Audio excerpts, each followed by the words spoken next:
Good morning to all of you. आज हम miscellaneous exercise के एग्जाम्पल्स करेंगे। एग्जाम्पल नंबर 41 देखो। If R1 and R2 are equivalence relations in a set A, show that R1 intersection R2 is also an equivalence relation. देखो, अब हमें R1 और R2 दो इक्विवेलेंस रिलेशन दिए हुए हैं और हमने ये शो करना है कि इन दोनों का इंटरसेक्शन भी एक इक्विवेलेंस रिलेशन होता है। इसके लिए पहले आप ये याद करो कि इक्विवेलेंस रिलेशन होता क्या था। आपको याद होगा कि इक्विवेलेंस रिलेशन में हम तीन चीजें प्रूव करते थे: रिफ्लेक्सिव, सिमेट्रिक एंड ट्रांजिटिव। अब ये प्रूव कैसे करते थे? रिफ्लेक्सिव के लिए हम ये प्रूव करते थे कि किसी एलिमेंट का खुद के साथ रिलेशन है, ठीक है। और दूसरे में सिमेट्रिक में हम ये लेते थे कि लेट ए और बी कोई दो एलिमेंट हैं जो कि आर के हैं, और हम अगर ये प्रूव कर देते थे कि बी ए भी आर का आर से रिलेटेड है तो रिलेशन कैसा है? वो सिमेट्रिक रिलेशन है।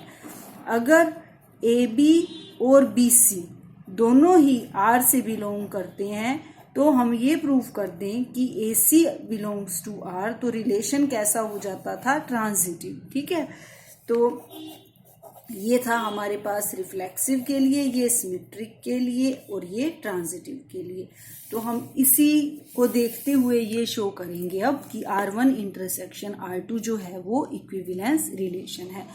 अब इसका मतलब हमने क्या प्रूव करना है? सबसे पहले हमने ये प्रूव करना है कि A belongs to R1 intersection R2 for reflexive. Secondly हमने ये प्रूव करना है कि if A B belongs to R1 intersection R2 then B A belongs to R1 intersection R2।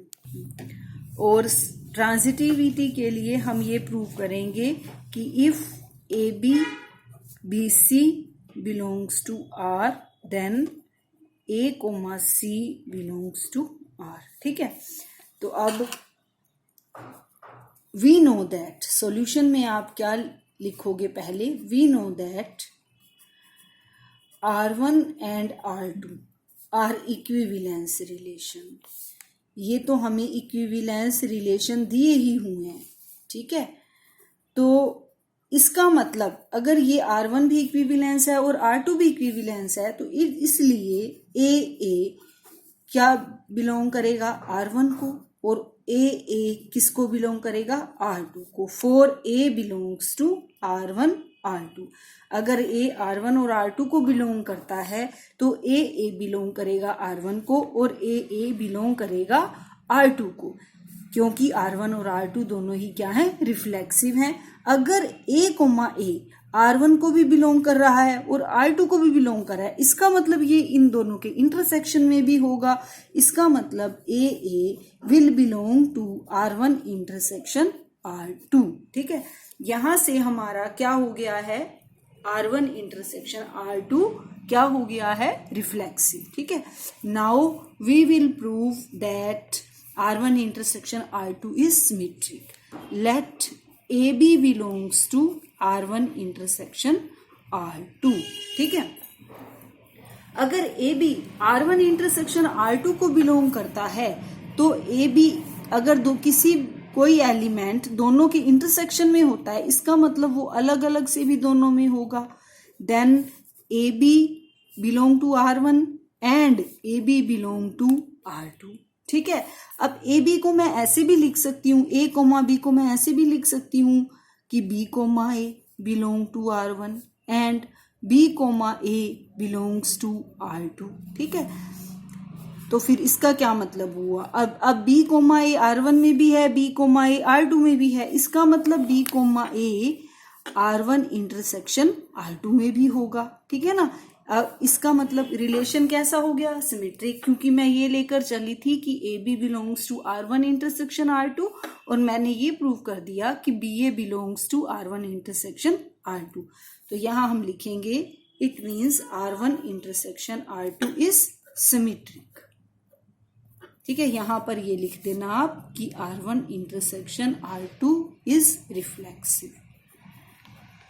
ठीक है, अब इसकी थर्ड पार्ट पे आओ, क्या करेंगे अब ट्रांजिटिविटी के लिए। ट्रांजिटिविटी के लिए हम क्या लेकर चलेंगे, let AB belongs to R1 intersection R2 and BC belongs to R1 intersection R2। तो हमने लेकर क्या आना है कि AC belongs to R1 intersection R2। देखो यहां से A और B दोनों ही, इसका मतलब A और B दोनों ही R1 में भी हैं और A और B दोनों ही किस में है, R2 में भी हैं। इसका मतलब B और C दोनों ही R1 में भी हैं और B और C दोनों ही R2 में भी हैं। इसका मतलब मैं अलग अलग से ऐसे भी लिख सकती हूँ कि A और C किस में है, R1 में, और A और C किस में है, R2 में। इसका मतलब A और C किस में है, R1 इंटरसेक्शन R2 में। मैंने एक एलिमेंट यहां से ले लिया और एक एलिमेंट यहां से ले लिया। ठीक है, इसका मतलब क्या हो गया कि रिलेशन यानी R1 intersection R2 is transitive. ठीक है, अब हमने ये तीनों चीजें प्रूव कर दी कि R1 इंटरसेक्शन R2 रिफ्लेक्सिव है, सिमेट्रिक है और ट्रांजिटिव है। ठीक है, इसका मतलब R1 intersection R2 is an equivalence relation.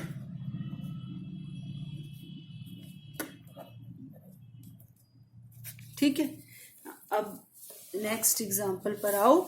Example number 42 क्या है, let R be a relation on the set A of ordered pair of positive integers defined by. अब आप ये देखना, ये चीज मेन है, कैसे डिफाइन किया हुआ है, एक्स वाई यूवी से किस प्रकार रिलेटेड है, एक्स वाई का यूवी से कैसे रिलेशन है, if and only if x v equal to y u. यानी अब आपके पास ये कंडीशन है, एक एलिमेंट का पेयर दूसरे एलिमेंट के पेयर के साथ तब रिलेटेड है अगर इसका पहला एलिमेंट पहले पेयर का पहला एलिमेंट और दूसरे पेयर का दूसरा एलिमेंट का प्रोडक्ट वो इक्वल हो पहले पेयर के दूसरे एलिमेंट और दूसरे पेयर के पहले एलिमेंट के प्रोडक्ट के इक्वल हो। ठीक है, तो अब मैं ये शो करूंगी कि R क्या है, एक इक्विवेलेंस रिलेशन है। अब फिर से हम वही तीनों चीजें प्रूव करेंगे, रिफ्लेक्सिव, सिमेट्रिक एंड ट्रांजिटिव। अब देखो, अब आपने ये चीज देखनी है, एक्स वाई रिलेटेड है U और V से, कैसे रिलेटेड है, if x v equal to y u है। ठीक है, अब रिफ्लेक्सिव के लिए हम क्या प्रूव करें, रिफ्लेक्सिव के लिए हम ये देखेंगे कि एक्स वाई क्या रिलेटेड है खुद से, यानी एक्स वाई से। ठीक है ना, अब ये आपका एक एलिमेंट, आपने इस पूरे को मानना है। अब आपका ये पेयर है एक एलिमेंट और दूसरा पेयर आपका दूसरा एलिमेंट है। ठीक है, तो अब आपने एक एलिमेंट की जगह एक एलिमेंट नहीं रखना, आपने एक एलिमेंट की जगह एक पेयर रखना है। ठीक है, तो अब एक पेयर हो गया, ये ए, इसको आप ए मानो। ठीक है ना, तो x A belongs to R prove करते थे हम, अब हम क्या प्रूव करेंगे, एक्स वाई रिलेटेड है एक्स वाई से, ये हो गया ए, समझ आई ना। हाँ, तो अब देखो एक्स वाई रिलेटेड होगा कब, एक्स वाई से, इफ अब पहला एलिमेंट इसका और इसका लास्ट वाला एलिमेंट। ठीक है, इसका पहला एक्स और इसका लास्ट वाला एक्स वाई, फिर इसका दूसरा और इसका पहला वाई और यहाँ एक्स वाई और वाई एक्स तो दोनों इक्वल ही होते हैं। ठीक है, इसका मतलब क्या हो गया, x y equal to y x, इसका मतलब x y related to x y. ठीक है ना, इसका मतलब क्या लिखोगे आप कि R is reflexive relation, R is reflexive. ठीक है, अब सेकंड केस में क्या करेंगे, सिमेट्रिक के लिए देखो अब क्या करेंगे हम, अब ये एक एलिमेंट लिया, क्या लेना था, ए और बी, है ना, let A related to B. ठीक है, A B x y related to u v. ठीक है, प्रूव क्या करूं, to prove u v related to x y. ठीक है ना, ये प्रूव करना है ना मुझे। देखो अब कैसे करेंगे, अब आप यहां लिखो let x y related to u v, ठीक है। अगर ये रिलेटेड है तो इसका मतलब एक्स वी इक्वल टू क्या है, वाई यू, ठीक है। अब मुझे क्या लेके आना है, मुझे लेकर आना है u y equal to v x, ठीक है ना। यू वाई, ये देखो ये इधर पड़ा है, इसको ऐसे लिख दो आप, यू वाई इधर लिख सकती हूँ मैं इसको इक्वल टू वी एक्स, कुछ भी नहीं किया। देखो इस वाई यू को सिर्फ मैंने यू वाई लिख दिया है और एक्स वी को क्या लिख दिया है, वी एक्स, ठीक है। अब इसका मतलब यही आ गया कि u v related to x y, ठीक है। It means R is symmetric, ठीक है। थर्ड में लेट,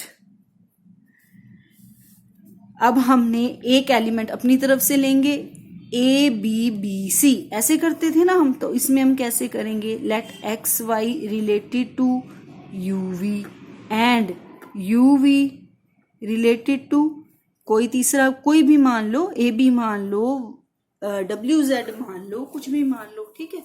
तो इसका क्या मीनिंग है, इसका मीनिंग है x v equal to y u and u b equal to v a, ठीक है, and u b equal to v a, ठीक है। अब ये देखो कि हमने लेकर क्या आना है, जो हमने लेकर आना है हम उसी हिसाब से इसको सेट कर लेंगे, ठीक है। अब मुझे लेकर क्या आना है कि x y related to A b, यही लेकर आना है ना। देखो याद करो थोड़ा सा ध्यान से, क्या था, क्या होता था अपने पास, A B belongs to R, B C belongs to R, then A C belongs to R, है ना, फर्स्ट और थर्ड। तो अब इसमें भी फर्स्ट और थर्ड, एक्स वाई और ए बी, ठीक है, रिलेटेड टू ए बी, यानी क्या लेकर आना है मुझे, X B equal to Y A, ठीक है ना, X B equal to Y A, ये लेकर आना है। देखो अब मैं इसको कैसे लेकर आती हूँ, अब यहां से हम x और y को इकट्ठा रख लेते हैं, यानी x ये इधर आके बाई हो जाएगा, u और ये इधर आके बाई हो जाएगा, और इधर u by v equal to क्या हो जाएगा, a बाई b, ठीक है। अब ये देखो यहां दोनों से क्या कॉमन है, u बाई v, इधर इस साइड भी है u बाई v और इस साइड भी है u बाई v, ठीक है। अब इन तीनों से क्या हो गया कि x by y equal to u by v and u by v equal to a by b, इसका मतलब ये तीनों इक्वल हो गए। It means x by y equal to a by b, इसको छोड़ देते हैं हम, ठीक है ना, क्योंकि हमें क्या लेकर आना है, हमें लेकर आना है कि x B equal to Y A, यही तो चाहिए था हमें, है ना। It means x Y related to A B, इसका मतलब आर इज ट्रांजिटिव, ठीक है ना। इसका मतलब रिलेशन इज क्या होगा, रिलेशन इक्विवेलेंस रिलेशन, ठीक है, समझ आ गई, वेरी गुड। हाँ अब हम नेक्स्ट करते हैं एग्जाम्पल। हाँ देखो बेटा, अब है हमारा एग्जाम्पल नंबर 43 एग्जाम्पल में हमें क्या दिया हुआ है, लेट x इक्वल टू 1 से 9 तक है और R1 कैसा रिलेशन है, R1 equal to x y, ऐसा रिलेशन है कि इन दोनों का जो डिफरेंस है यानी x minus y is divisible by 3 and R2 भी another relation on x given by, अब R2 कैसा रिलेशन दिया हुआ है, इसमें ऐसे एलिमेंट है x y कि x y सबसेट है 1 4 7 का, या फिर x y सबसेट है किसका 2 5 8 का, या फिर x y सबसेट है किसका 3 6 और 9 का। हमने शो करना है कि R1 इक्वल टू R2, ठीक है।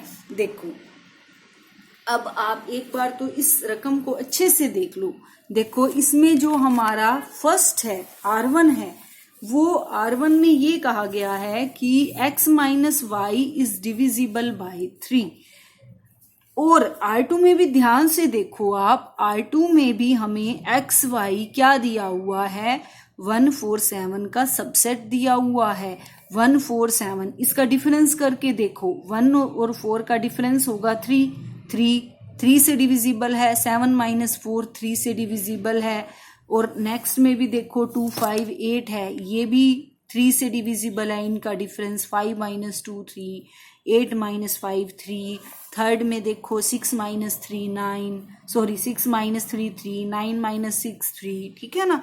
तो हमने अब दोनों में हमें एक जैसा ही दिया हुआ है, ठीक है। हमने ये शो करना है R1 इक्वल टू R2। देखो अब ऐसे सम्स में हम क्या करते हैं, जब हमने ये शो करना हो R1 इक्वल टू R2, तो पहले हम ये शो करते हैं कि R1 जो है वो सबसेट है R2 का, ठीक है। दूसरी बार हम ये प्रूव करते हैं कि R2 जो है वो सबसेट है R1 का। तो दोनों कंडीशन अगर हम प्रूव कर देते हैं, इसका मतलब R1 इक्वल टू R2 हो जाएगा, है ना। कैसे, याद करो जो हमने +1 में किया था।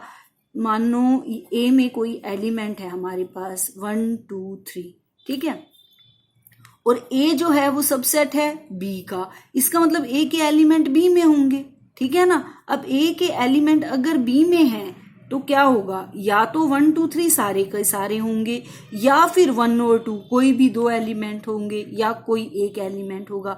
लेकिन अगर B भी सबसेट है A का तो दोनों इक्वल ना हो गए, A और B, तभी A भी सबसेट होगा और B भी सबसेट होगा A का, ठीक है ना। तो यहाँ भी हम ऐसे ही ये प्रूव करेंगे कि R1 जो है वो सबसेट है R2 का, और R2 जो है वो सबसेट है किसका, R1 का, ठीक है ना। देखो अब इसको हम कैसे प्रूव करते हैं, हम ले लेते हैं लेट। पहले मैं ये प्रूव करूंगी कि R1 सबसेट है R2 का। उसके लिए पहले मैं ये लेट करूंगी कि एक्स वाई दो एलिमेंट किसके हैं, R1 के। Let x y belongs to R1। अगर मैं ये प्रूव कर दूं कि एक्स वाई दोनों R2 के भी एलिमेंट हैं, ठीक है, तो ये प्रूव हो जाएगा कि R1 जो है वो सबसेट है R2 का, ठीक है। देखो कैसे करेंगे हम इसको। अब एक्स वाई R1 का सबसेट है, और R1 में है क्या, R1 में ये है कि x minus y is divisible by 3। इसका मतलब क्या हुआ कि x minus y is divisible by 3। कहाँ से ले आए हम ये, R1 से, क्योंकि एक्स वाई किसका एलिमेंट है, R1 का, और R1 के एलिमेंट का डिफरेंस 3 से क्या होता है, डिविजिबल होता है। इसका मतलब x minus y is divisible by 3, ठीक है। अब R2 में देखो, अगर x माइनस वाई 3 से डिविजिबल है तो x माइनस वाई कैसा होगा, या तो x माइनस वाई सबसेट होगा 1 4 7 का, या फिर और x माइनस वाई सबसेट होगा 2 2 5 8 का, या फिर x माइनस वाई सबसेट होगा 3 6 9 का, ठीक है ना। क्योंकि इन तीनों का ही तो, इन सभी का डिफरेंस ही तो 3 है ना। अगर मैं इसकी जगह कुछ और लेके आऊं कि 3 का डिफरेंस ना हो तो फिर ये चीज सही नहीं होगी, ठीक है ना। हमने ऐसे एलिमेंट लेकर आने हैं जिनका सब्ट्रैक्शन 3 से डिविजिबल हो, ठीक है। अब ये तीनों जो सेट हैं वो किसके हैं, R2 के हैं, ठीक है। इसका मतलब x minus y belongs to R2, ठीक है। मैं ये लेकर चली थी, इसका मतलब x y belongs to R2, ठीक है। अब मैं ये लेकर चली थी कि x और y दोनों R1 के एलिमेंट हैं, और मैंने ये प्रूव कर दिया कि x और y दोनों किसके एलिमेंट भी हैं, R2 के भी हैं। इसका मतलब R1 जो है वो सबसेट है R2 का, ठीक है। इसको नंबर 1 दे दो, ठीक है। अब मैं उल्टा लूंगी, let x y belongs to R2, और क्या प्रूव करूंगी कि x y belongs to R1, ठीक है। अगर एक्स वाई R2 को बिलोंग करता है, इसका मतलब अब R2 में कैसे एलिमेंट है, R2 में ये 1 4 7 इस टाइप के एलिमेंट है। इसका मतलब एक्स वाई सबसेट है 1 4 7 का, और एक्स वाई सबसेट है 2 5 8 का, और एक्स वाई सबसेट है 3 6 और 9 का, ठीक है। तो इसका मतलब x माइनस वाई, यहां से देखो आप, इसका मतलब इन दोनों का जो डिफरेंस है, डिफरेंस सभी का हो रहा है, वो किससे डिविजिबल है, 3 से। x minus y is divisible by 3, और इसका मतलब x माइनस वाई जब 3 से डिविजिबल होता है तो ऐसे एलिमेंट किस में होते हैं, R1 में, ठीक है। इसका मतलब x Y belongs to R1, ठीक है।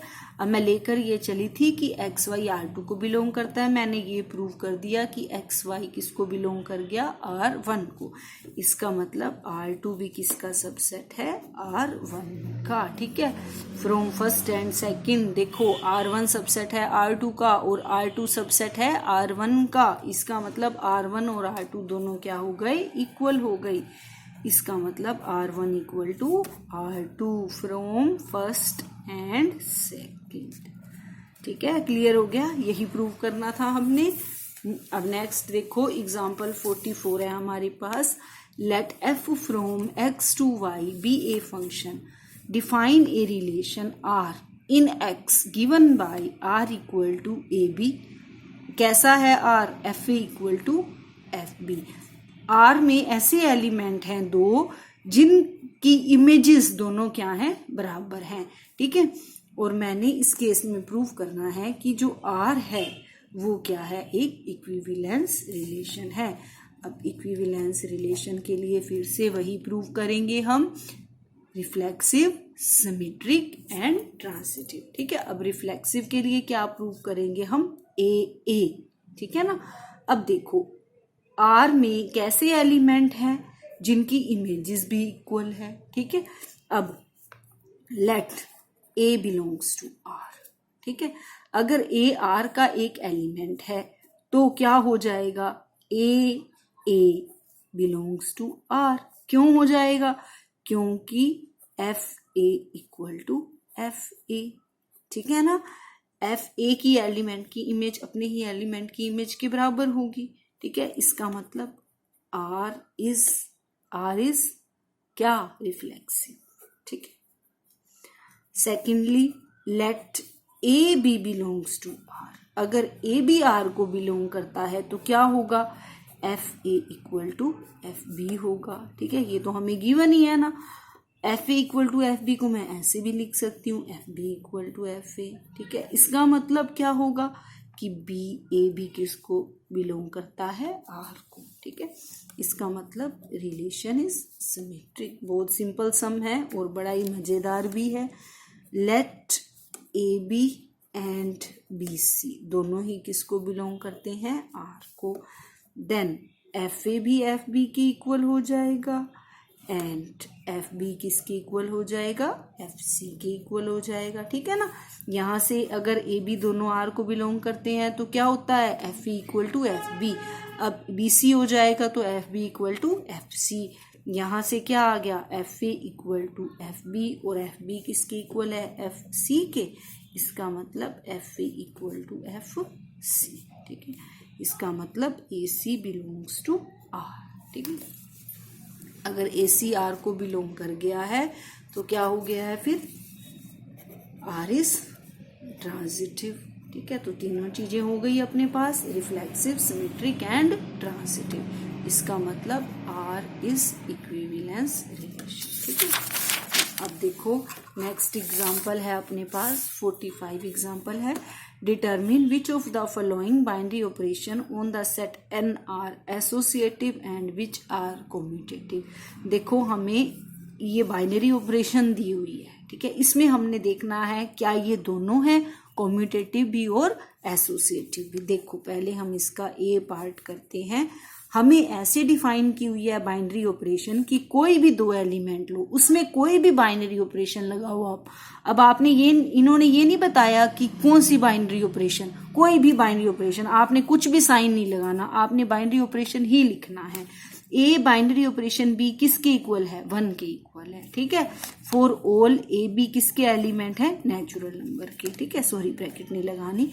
इसका मतलब ए, और अब कम्यूटेटिविटी देखनी है हमने तो b binary operation a b 1 के इक्वल होगा, ठीक है। इसका मतलब ये कम्यूटेटिव तो हो गए, ठीक है, क्योंकि कम्यूटेटिविटी के लिए A B equal to B A होना चाहिए ना, ठीक है। इसका मतलब ये दोनों इक्वल आ गए। इसका मतलब बाइनरी ऑपरेशन इज कम्यूटेटिव, ठीक है। अब सेकेंडली क्या देखेंगे, एसोसिएटिविटी। अब एसोसिएटिविटी के लिए क्या देखना है हमको, फॉर एसोसिएटिविटी क्या देखेंगे, A binary operation B binary operation C equal to A binary operation B binary operation C. ठीक है, अब इसकी पहले लेफ्ट हैंड साइड लो, A binary operation B binary operation C. अब ए बाइनरी ऑपरेशन बी, किसी भी दो एलिमेंट की बाइनरी ऑपरेशन किसके इक्वल है, 1 के इक्वल। ठीक है, तो 1 बाइनरी ऑपरेशन सी। ठीक है, अब किसी भी एलिमेंट के साथ बाइनरी ऑपरेशन किसके इक्वल है, 1 के इक्वल। ठीक है, क्योंकि 1 भी किसका एलिमेंट है, नेचुरल नंबर का। ठीक है ना, अब इसकी राइट हैंड साइड ले लो, क्या देखना है, a binary operation B binary operation C equal to B binary operation c 1, a binary operation 1 1 1। ठीक है ना, तो इसका मतलब दोनों इक्वल आ गए। इसका मतलब हमारा यहाँ पर बाइनरी ऑपरेशन कैसा है, एसोसिएटिव भी है। ठीक है, अब इसका मैं दूसरा पार्ट करती हूँ। देखो, a binary operation B equal to क्या दिया हुआ है, ए प्लस बी बाई 2। ठीक है, तो बी बाइनरी ऑपरेशन ए क्या होगा, बी प्लस ए बाई 2, ये दोनों ही इक्वल है ना। इसका मतलब A binary operation B equal to B binary operation A. इसका मतलब बाइनरी ऑपरेशन इज कॉम्यूटेटिव। ठीक है ना, अब सेकेंडली देखो, ए एसोसिएटिविटी के लिए लिख दो, for associativity A binary operation B binary operation C निकाल लो। पहले ए बाइनरी ऑपरेशन बी का क्या मतलब है, ए प्लस बी बाई 2। अब इसको एक एलिमेंट मान लो, इसको दूसरा, है ना। ए बाइनरी ऑपरेशन बी का मतलब है पहला एलिमेंट प्लस दूसरा एलिमेंट बटे में 2।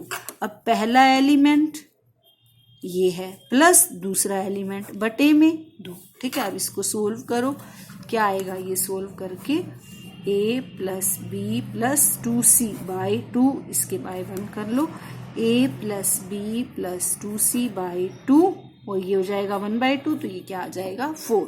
ठीक है, अब एसोसिएटिविटी के लिए देखो हम क्या करेंगे।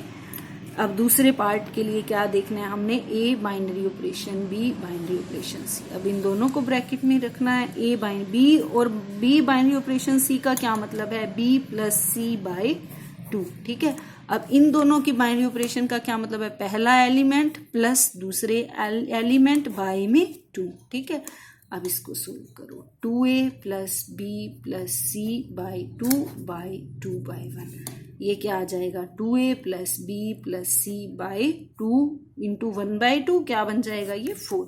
अब फ्रॉम फर्स्ट एंड सेकेंड, ठीक है, binary operation is not associative, ये दोनों इक्वल नहीं है ना, तो क्या लिखोगे आप, binary operation is not associative. ठीक है, ये हो गया हमारा एग्जाम्पल नंबर 45। अब देखो एग्जाम्पल 46 क्या कह रहा है, find the number of all 1 functions from set a equal to 1 2 3 to itself. हमने क्या निकालने हैं, हमने निकालना है 1 फंक्शंस के नंबर निकालने हैं इसमें, कि एक सेट के अपने ही सेट के साथ कितने नंबर ऑफ 1 फंक्शंस हो सकते हैं। ठीक है, अब ये देखो, ये है मेरे पास 1 2 3 एक सेट है, ठीक है, उसका अपने ही साथ 1 2 3 के साथ कितने फंक्शन बन सकते हैं। देखो अब इसको, बहुत ही मजेदार है। पहला एलिमेंट है, मुझे 1 1 बनाना है, इसका मतलब एक एलिमेंट की एक से ज्यादा इमेज नहीं हो सकती। ठीक है, अब एक एलिमेंट की इन तीनों में से कोई एक इमेज होगी, ठीक है ना। अब कोई भी हो सकती है, मैं 1 भी ले सकती हूँ, 2 भी ले सकती हूँ, 3 भी ले सकती हूँ। इसका मतलब पहले एलिमेंट के लिए मेरे पास कितने वेज हैं, 3 वेज। ठीक है ना, तो मैं इन तीनों में से इकट्ठा किसी भी 3 के साथ नहीं कर सकती, लूंगी एक ही, तो मेरे पास वेज तो 3 है ना। तो पहले एलिमेंट के लिए मेरे पास 3 वेज हैं। अब दूसरे एलिमेंट के लिए कितने वेज होंगे, क्योंकि मैंने मानो 1 को 3 के साथ एसोसिएट कर दिया, इसका मतलब अब मैं 3 किसी और की इमेज नहीं बना सकती। अब मैं 2 के लिए सिर्फ इन दोनों को ही ले सकती हूँ, इन दोनों में से भी किसी एक को, लेकिन मेरे पास चॉइसेस तो 2 है ना, तो दूसरे के लिए मेरे पास 2 वेज हो गए। तो अब तीसरे के लिए कितना रह जाएगा, मान लो मैंने 2 की इमेज 2 कर दी, अब तीसरे के लिए तो मेरे पास एक ही एलिमेंट बचेगा ना, कोई मेरे पास और कोई चॉइस तो नहीं रह जाएगी। तो तीसरे एलिमेंट के लिए मेरे पास कितने वेज बचे हैं, 1 वे। ठीक है ना, तो बाय फंडामेंटल रूल ये क्या हो जाएगा, 3 × 2 × 1 6 वेज हो जाएंगे। तो आप क्या लिखोगे, number of all 1 functions from set A to itself is 3 multiplied 2 multiplied 1 equal to 6। ठीक है, अब ये आज आपके हो गए हैं 46 एग्जाम्पल तक। इसके बाद हम नेक्स्ट टाइम करेंगे। Okay, thank you.